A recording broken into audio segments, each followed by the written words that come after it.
ওই সর্প আর ষাঁড় এদিকেই আসছে, পালাও এখান থেকে এখনই।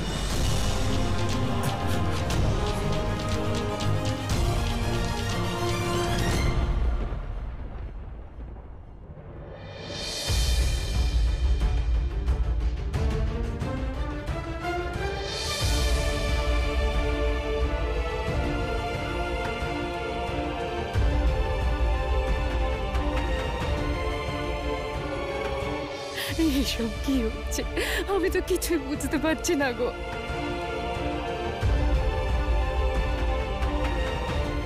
কে জানে কি অবস্থায় আছে আমার কন্যা মহালসা। অধীর হয়েও না মহালসার মা, ধৈর্য ধরো। মহাদেব আমাদের কন্যাকে অবশ্যই রক্ষা করবেন। হে প্রভু, এত খোঁজার পরেও মার্তণ্ড আর মহালসার কোনো খোঁজ পাওয়া গেল না। ওদের কোনো খবরও পাওয়া যাচ্ছে না। কোথায় খুঁজবো? এমন কি অনর্থ হয়ে গেল? কোথায় চলে গেল মার্তণ্ড আর মহালসা? আর ওই দুষ্টেরা যারা আমাদের সত্যিটা জানাতে পারতো, ওদেরও প্রাণ চলে গেল। এবার কি করে জানতে পারবো কোথায় গেছে ওরা দুজন? ওদেরকে পাওয়া যাচ্ছে না, অর্থাৎ আমার সেবকেরা তাদের কাজ ঠিকঠাক ভাবেই করেছে, মহালসাকে এই গ্রাম থেকে দূরে নিয়ে গেছে। এবার যতদিন শিবের শ্রাবণ চলবে ততদিন শক্তির শিবের মন্দিরে প্রবেশ করার কোনো সুযোগ থাকবে না।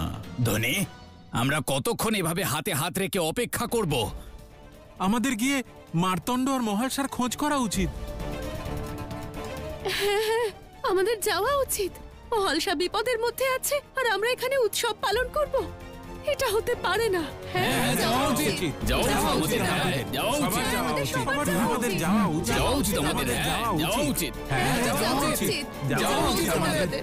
যাওয়া উচিত আমাদের, হ্যাঁ, যাওয়া উচিত। যাওয়া উচিত। আরে ওই দেখো, কেউ আসছে।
আরে মহাশা, মহালসা!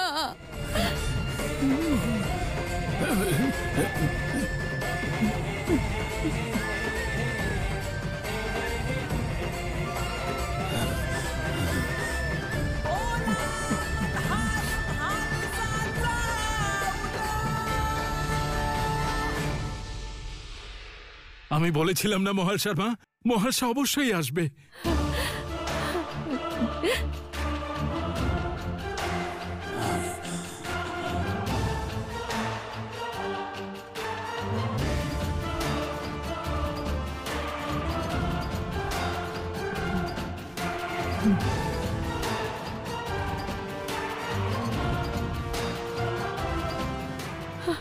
মহালসা, মহালসা, কোথায় চলে গেছিলিস তুই? তোর চিন্তায় যে আমার দম বন্ধ হয়ে আসছিল মা। তুই তো আঘাত পেয়েছিস আমার কন্যা।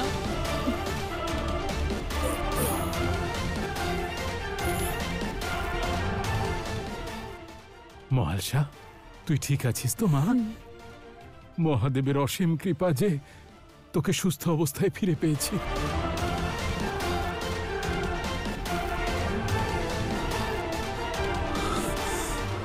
অসম্ভব। মহালসা, পুত্রী তুমি ঠিক আছো তো? এই আঘাত? ঠিক আছে কাকা, কিন্তু যদি মারতণ্ড না থাকতো তাহলে হয়তো সুস্থ অবস্থায় ফিরতাম না।